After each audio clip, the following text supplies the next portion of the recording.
एक healthy baby को दुनिया में लाने तक का सफ़र तो हमारा पूरा हो गया। अब हम हैं हॉस्पिटल में विद एक हेल्दी बेबी एंड एक हेल्दी मॉम के साथ। तो अब न्यू पेरेंट्स का जो रियल चैलेंज है वो अब स्टार्ट होगा, जब हमें अपने बेबी को हॉस्पिटल से घर पर लेकर जाना है। तो इस समय माँ बाप की रियल परीक्षा शुरू होगी कि वो कैसे इन शुरू के दिनों को काटते हैं।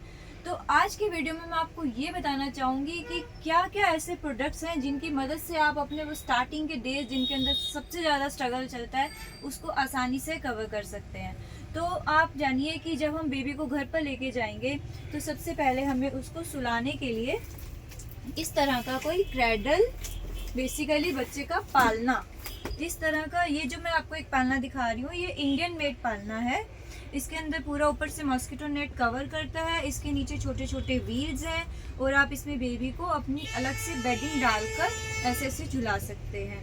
तो देखिए ये है इसका इंडियन वर्जन जो कि काफ़ी इकोनॉमिक पड़ता है। और इसी में अगर आप और अच्छी चीज़ लेना चाहते हैं, आप चाहते हैं कि थोड़ा और अच्छा चीज़ लिया जाए, तो मैं चाहूँगी इधर आके दिखाना। जैसे कि ये हमने रखा हुआ है रिमोट कंट्रोल क्रैडल, जिसके अंदर कि आप बेबी को डाल के रिमोट से सेट कर सकते हैं कितनी देर के लिए और कितनी स्पीड पर, एंड विद म्यूज़िक आप ये सारी सेटिंग करके अपने आप ऑटोमेटिक ये स्विंग कर सकता है।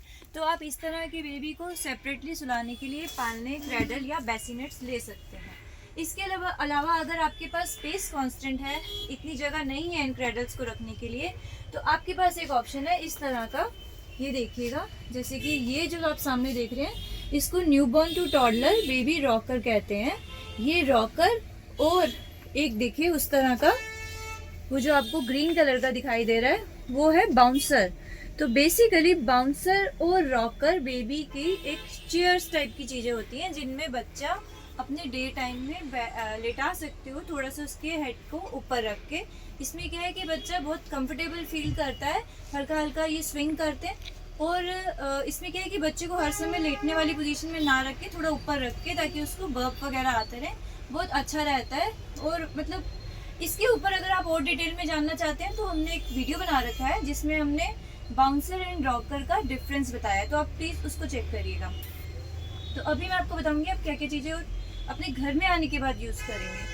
तो अगली आइटम है, क्योंकि हमें बेबी को डेली नहलाना है, चाहे हम सर्दी वाले मौसम में हैं चाहे हम गर्मी वाले मौसम में हैं, हमें बेबी को डेली नहलाना होता है। तो उसके लिए मैं आपको जैसे ये दिखा रही हूँ, आपके पास ये एक टब का ऑप्शन है। ये बड़ा प्लास्टिक का टब है जिसके अंदर बेबी को लेटाने की एक अलग से सीट बनी हुई है, वो है। ये जो है आपका 2.5-3 साल तक यूज़ हो सकता है। और इसके अलावा आजकल जो आते हैं इस तरह के बेबी बाथर या बेबी चेयर कहते हैं इसको, ये आते हैं। ये बेसिकली प्लास्टिक का फ्रेम होता है और नेट वाली इसमें एक चेयर स्टाइल बना होता है। अब इसको और इसका डिफरेंस भी अगर आप ठीक से समझना चाहते हैं क्या है, तो इसका भी हमने सेपरेट वीडियो बना रखा है, आप उसको हमारे चैनल पे जाके चेक कर सकते हैं। अब आती है बारी, अब देखिए सबसे पहले समझिए कि घर में आके मेन चैलेंजेस होते हैं हमारे दो। एक बेबी हर समय सुसु पॉटी करता है, वो हमारा इशू है, और एक बेबी को फीड कराना। बेबी के ये दो ही काम है। अब सारे हमारे काम, हमारी उलझने इन्हीं के आसपास घूमती हैं, तो हम एक एक करके करते हैं। देखिए जहाँ तक बेबी के सुसु पॉटी का सवाल है, तो उसके लिए आपके पास बहुत सारे कॉटन के नैपी होने चाहिए या डायपर होने चाहिए। क्यों? अगर आपकी दो अप्रोच होती हैं, अगर आप है कि हम पूरा कॉटन नैपी ही बनाएंगे तो एक दिन के लिए कम से कम आपके पास 20-25 नैपी होने चाहिए कॉटन के। और अगर आप डायपर वाले हैं तो डायपर अच्छी क्वालिटी का डायपर, जो मैंने अपने पिछले वीडियो में सजेस्ट किया था, हमारे पास दुबई का प्रीमियम केयर डायपर आता है इस तरह का, तो वो आप रख सकते हैं। ठीक है, तो ये हो गया हमारा पॉटी वाला इशू। एंड साथ में हमने अपने डायपर बैग में क्या नहीं डाला था, हमने नहीं डाली थी नैपी रैश क्रीम, क्योंकि हॉस्पिटल में हमें इसकी ज़रूरत नहीं थी। घर में आने के बाद हमें एक अच्छी नैपी रैश क्रीम को दिन में कम से कम 2 बार अप्लाई करना चाहिए, ताकि बच्चे को कोई कहीं भी रैशेस ना हो नैपी एरिया में और वो उससे बचा रहे। बेसिकली ये प्रिवेंशन के लिए है, और अगर हो गया है तो भी ये उससे ठीक हो जाता है। ठीक है, तो ये इसकी ज़रूरत है, ये हमने पहले कवर नहीं किया था। एंड हमें जो हमने हॉस्पिटल बैग में नहीं कवर किया था वो था आइटम मसाज ऑयल। तो मसाज ऑयल, क्योंकि हम घर में आते ही बेबी को मसाज देना स्टार्ट करते हैं, तो हमने अपना मसाज ऑयल ज़रूर रख लेना अगर हमने पहले छोड़ दिया था तो। ओके, और इसके अलावा हमारे पास चेंजिंग में शीट, जैसे मैंने आपको पहले भी सजेस्ट किया था, ये कॉटन चेंजिंग शीट्स आपके पास होनी चाहिए। जिस तरह से नैपी ज़्यादा हैं, अगर आप वो वाले कस्टमर हैं, वो वाले लोग हैं जो नैपी ज़्यादा पहनाना चाहते हैं कॉटन की, तो उसी रेशो में आपको शीट्स वगैरह भी चाहिए, क्योंकि जितनी बार बेबी सुसु पॉटी करेगा आप नैपी बदलोगे उतनी बार आपको शीटें भी बदलनी है। तो ये 1 प्लास्टिक विथ 3 चेंजिंग शीट्स बहुत बढ़िया रहती हैं। इसका आपके पास अच्छा स्टॉक होना चाहिए। मैं कहती हूँ एटलीस्ट एक दिन का आपके पास ऐसा स्टॉक होना चाहिए कि एक दिन आपकी हेल्प नहीं है या कोई भी प्रॉब्लम है तो आपके पास स्टॉक होना चाहिए एक दिन का। ओके, वैसे तो बच्चे की सारी चीज़ें साथ साथ धुलती हैं। इसके अलावा एक मैं आपको ये सजेस्ट करना चाहूँगी, ये जो है स्टील का क्लिप वाला हैंगर है फोल्डेबल। ये जो है ऐसे फोल्ड है और ये ऐसे करके खुल जाता है और इसके साथ सारी ये क्लिप्स अटक रही हैं। ये किस लिए कि बेबी की इतनी सारी छोटी छोटी चीज़ें होती हैं, उसका नैपी, उसका हैंकी, उसका कैप, मिटन, बूटी, इतनी इतनी सी चीज़ें।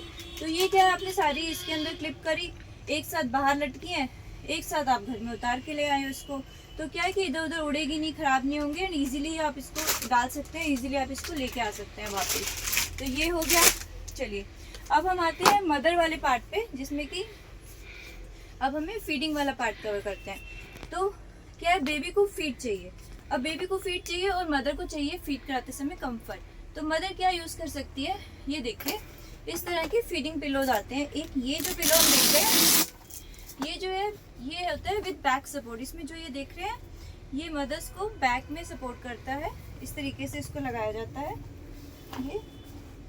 ये बेल्ट जो आप अपने हिसाब से ऐसे टाइट करते हैं, जब आप टाइट करते हैं तो एक हल्का सा बैक के ऊपर प्रेशर आता है, तो उससे क्या आपकी बैक काफ़ी रिलैक्स होती है और बेबी को हम अपने यहाँ लिटाते हैं। इसको आप एडजस्ट कर सकते हैं ऐसे ऐसे ऐसे कैसे भी, ठीक है। ये होता है बैक सपोर्ट वाला फीडिंग पिलो। और एक फीडिंग पिलो आता है इस तरह का यू शेप में। तो ये फीडिंग पिलो किस तरीके से यूज़ करते हैं, ये इस तरीके से यूज़ किया जाता है ऐसे।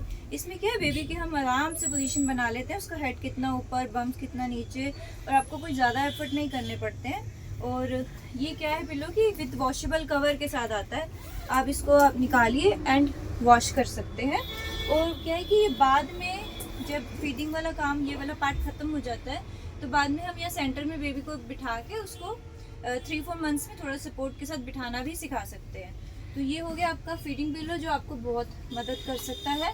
उसके बाद क्या होता है कि मदर्स को क्रैक निप्पल्स, फीड कराते समय निप्पल्स में पेन होना वगैरह प्रॉब्लम्स आती हैं। तो क्रैक निप्पल्स के लिए ये जो क्रीम है इसको हम लगाकर भी बेबी को फीड करा सकते हैं। तो ये यूएस की बहुत बढ़िया क्रीम है, हम इसका यूज़ कर सकते हैं।